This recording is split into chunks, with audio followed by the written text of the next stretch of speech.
રાજકોટ ગ્રામ્ય જિલ્લાના પડદરી પોલીસ સ્ટેશનમાં થોડા દિવસ પહેલા રાત્રિમાં એક દાડનો અને એના પછી એક ઘરફોડનો બનાવ બન્યો હતો. એની તપાસ કરવા માટે રાજકોટ ગ્રામ્ય પોલીસની એલસીબી ટીમ, પડદરીની ટીમ અને તમામ લોકો ટેકનિકલ સર્વેલન્સથી, ટાવર ડમ્પથી, સીસીટીવી ફૂટેજ, બાતમીદારો તમામ સાથે સંપર્કમાં હતા. સીસીટીવીમાં જે ફૂટેજ જોવા મળ્યો એના આધાર ઉપર અમારા બાતમીદારોથી અને ટેકનિકલ સર્વેલન્સથી અમને માહિતી મળી કે આ દાહોદની ચડ્ડી બનિયાન ગેંગનું કામ છે. અમારી ટીમ ત્યાં 12 દિવસ સુધી સ્ટેન્ડ બાય રહી.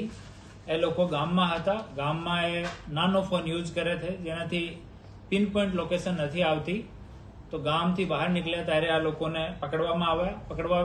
પકડાયેલા આરોપીઓમાંથી 2 આરોપી સુભાષ ઉર્ફે સોબો ઉર્ફે શુભમ અને બીજો ગૌરવ ઉર્ફે કૈલાસ, એ બંને દાહોદના રહેવાસી છે. આમાંથી સુભાષ ગરબાડાનો રહેવાસી છે અને બીજું જો ગૌરવ છે એ ધાનપુર દાહોદનો રહેવાસી છે.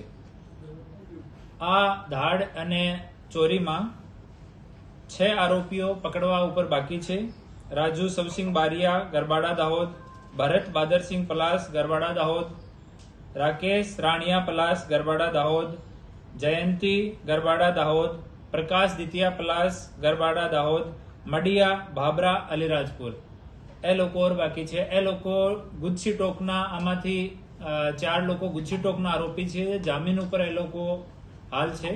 અને જ્યારે આની કોર્ટમાં તારીખ આવતી હતી ત્યારે દિવસમાં એ લોકો કોર્ટ અટેન્ડ કરતા હતા અને રાત્રિમાં પડદરી કે આજુબાજુના એરિયામાં જો પણ જગ્યા મોકો મળે ત્યાં એ લોકો ચોરી કરતા હતા. અને ત્યાં કોઈ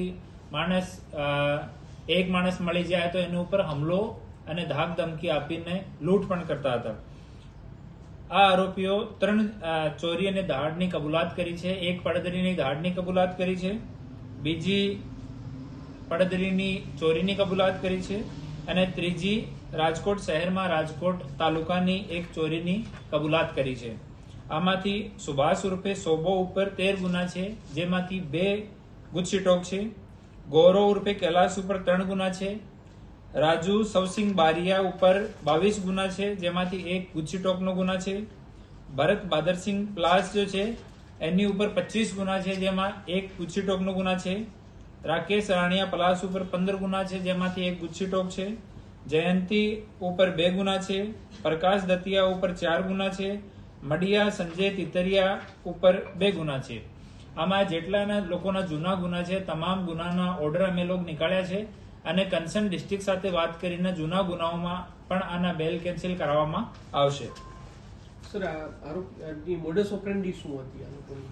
એ લોકો શહેરની આજુબાજુમાં જો ઇન્ડસ્ટ્રીયલ વિસ્તાર છે ત્યાં ફેક્ટરી કે મેન્યુફેક્ચરિંગ યુનિટ કે ગોડાઉન જોતા હતા અને જ્યાં લોક હોય, બહારથી કોઈ માણસ નહીં હોય, પાછળની સાઈડમાં ખેતર હોય એવી લોકેશન એ લોકો ચૂઝ કરતા હતા અને ત્યાં અંદર એન્ટ્રી કરીને અને સરિયાની મદદથી એ લોકો લોક તોડી નાખતા હતા. લોક તોડવામાં સારા માણસ એક્સપર્ટ છે અને સ્ટ્રોંગથી સ્ટ્રોંગ લોકને એ લોકો 1 થી 2 મિનિટમાં તોડી શકે અને આ લોકોની સારી પ્રેક્ટિસ છે એમાં. ઓર એ લોકો ક્યારે પણ પોતાનો ફોન સાથે રાખતા નહોતા અને પબ્લિક ટ્રાન્સપોર્ટનો જ યુઝ કરતા હતા. જ્યારે દાહોદથી આવતા હતા ત્યારે દાહોદથી એસટી બસમાં, પછી અહીંયા બસ સ્ટોપથી ઓટો રિક્ષામાં કોર્ટ આવતા હતા. કોર્ટથી ઓટો લઈને અને પછી બહારના ઇન્ડસ્ટ્રીયલ એરિયામાં જતા હતા અને દિવસમાં ફરીને જોઈ લેતા હતા કે રાત્રિમાં અહીંયા ચોરી કરવાની છે. પછી ખેતરમાં બેસતા હતા અને નાઇટ સુધી વેટ કરતા હતા. જ્યારે 1 વાગ્યાની આજુબાજુનો સમય થઈ જાય ત્યારે એ લોકો ત્યાં ચોરી કરવા માટે એન્ટર થતા હતા. સર, આપે કીધું કે આ લોક તોડવામાં એક્સપર્ટ છે. કઈ એવા હથિયાર રાખતા લોક તોડવા માટે? એક સરિયો જેવા લોકો રાખે છે, સરિયાથી જ તોડી નાખે છે.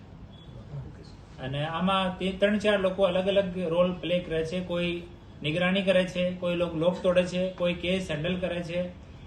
સારા અલગ અલગ તમામના રોલ છે. 4-5 નો ગ્રુપ અમુક તમામ ચોરીઓમાં આ લોકોનો રહે છે. Okay sir.